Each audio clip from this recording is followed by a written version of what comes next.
इस बांकाई की पावर इतनी ज्यादा है कि जो भी इस स्वॉर्ड के कांटेक्ट में आता है वो हमेशा के लिए डिस्ट्रॉय हो जाता है, एग्जिस्टेंस से ही मिट जाएगा, तो वो पता ही नहीं चलेगा वो गया कहाँ।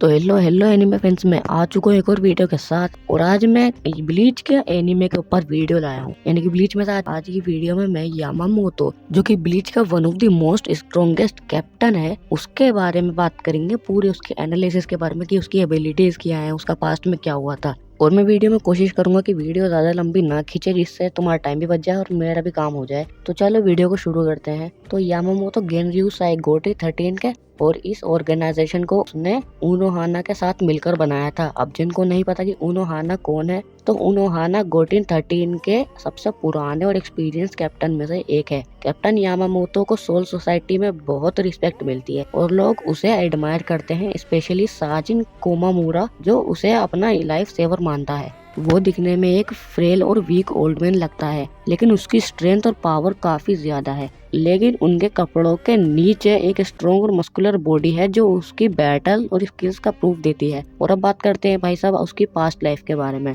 तो लगभग 2100 साल पहले यामामोतो ने गेनरyu और गेंजी स्कूल को स्टार्ट किया था, जहां वो हेड इंस्ट्रक्टर के रूप में नए शिनिगामी को ट्रेन करता था। उनोहाना के साथ मिलकर उसने गोटे 13 को बनाया और एकेडमी के स्टूडेंट्स को शिनिगामी बनने की ट्रेनिंग दी। सुनसोई ग्योराकू, जिसे तुम लोग जानते होंगे, जो अभी के टाइम का गोटे 13 का कैप्टन है, और जुशिरो ओकिताके, वो भी एक टाइम पे कैप्टन रह चुका है गोटे 13 के अंदर। वो बात अलग है, वो मर चुका है। तो ऐसे फेमस कैप्टन्स ने भी यामामोतो से ट्रेनिंग ले रखी है। तुम सोच सकते हो कितना स्ट्रॉन्ग बंदा होगा। लेकिन एक दिन चोजिरो सासाकीबे ने उनसे कहा कि वो उनके साथ पार्टनर बनना चाहता है ताकि यामामोतो की हेल्प कर सके, लेकिन यामामोतो ने मना कर दिया। उसने कहा कि वो उसके डिसिप्लिन बन सकता है। चोजिरो ने अपनी बांकाई का यूज करके यामामोतो को हराने की कोशिश की, लेकिन वो फेल हो गया। इस फाइट के बाद चोजिरो ने उनके सर पर एक स्कार दिया और तब यामामोतो ने अपना नाम गेनरyu साई रखा। अब आगे ब्लीच के 1000 ईयर ब्लड वॉर आर्क में यामामोतो और याहबा के बीच एक पुराना कनेक्शन दिखाया गया, जो 1000 साल पहले का। उस वक्त यामामोतो याहबा को फुली हराने में फेल हो गया था, लेकिन उन्होंने उसके कुछ पावरफुल कंपेनियन जैसे कि जेड्रिट्स, आर्गोला और ह्यूबर्ट को जरूर हरा दिया था।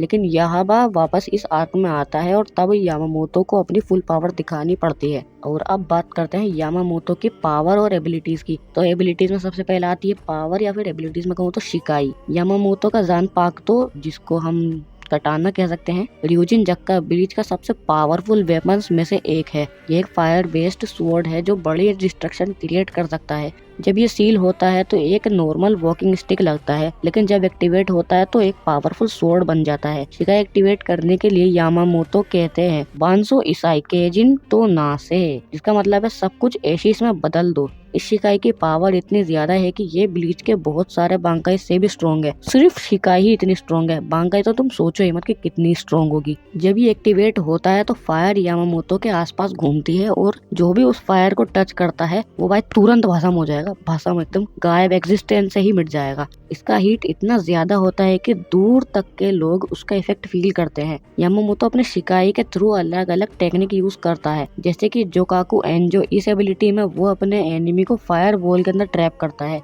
अगर तुमने ब्लीच देखा होगा तो तुम्हें पता होगा कि उसने एक बार इस वाली एबिलिटी से आयरन को भी सील कर रखा है थोड़ी देर के लिए। और सेकंड एबिलिटी है एनेत्सु जिकोगु। इसमें वो फ्लेम पिलर्स क्रिएट करता है जो बैटल फील्ड को पूरा सराउंडेड कर लेते हैं। और अब बात करते हैं यामामोतो की बांकाई के बारे में। तो यामामोतो का बांकाई ज़ांकानो ताची ब्लीच मांगा के चैप्टर 506 में दिखाया गया है। जब वो एक्टिवेट होता है तो उसका स्वॉर्ड एक ब्लैक एंड कटाना बन जाता है और उसकी सारी पावर स्वॉर्ड के अंदर सील हो जाती है। इस बांकाई की पावर इतनी ज्यादा है कि जो भी स्वॉर्ड के कांटेक्ट में आता है वो हमेशा के लिए डिस्ट्रॉय हो जाता है, एग्जिस्टेंस से ही मिट जाएगा, तो वो पता ही नहीं चलेगा वो गया कहाँ। ज़ांकानो ताची के 4 फॉर्म्स है बाकी, जिसमें से एक है हिगाशी क्योकु जित्सुजिन, जो कुछ भी स्वॉर्ड को टच करेगा वो एग्जिस्टेंस से ही मिटा दिया जाएगा। सेकंड है निशी जानजित्सु गोकुई, एक डिफेंसिव एबिलिटी जो यामामोतो और उसके स्वॉर्ड को इनविजिबल फ्लेम से प्रोटेक्ट करती है।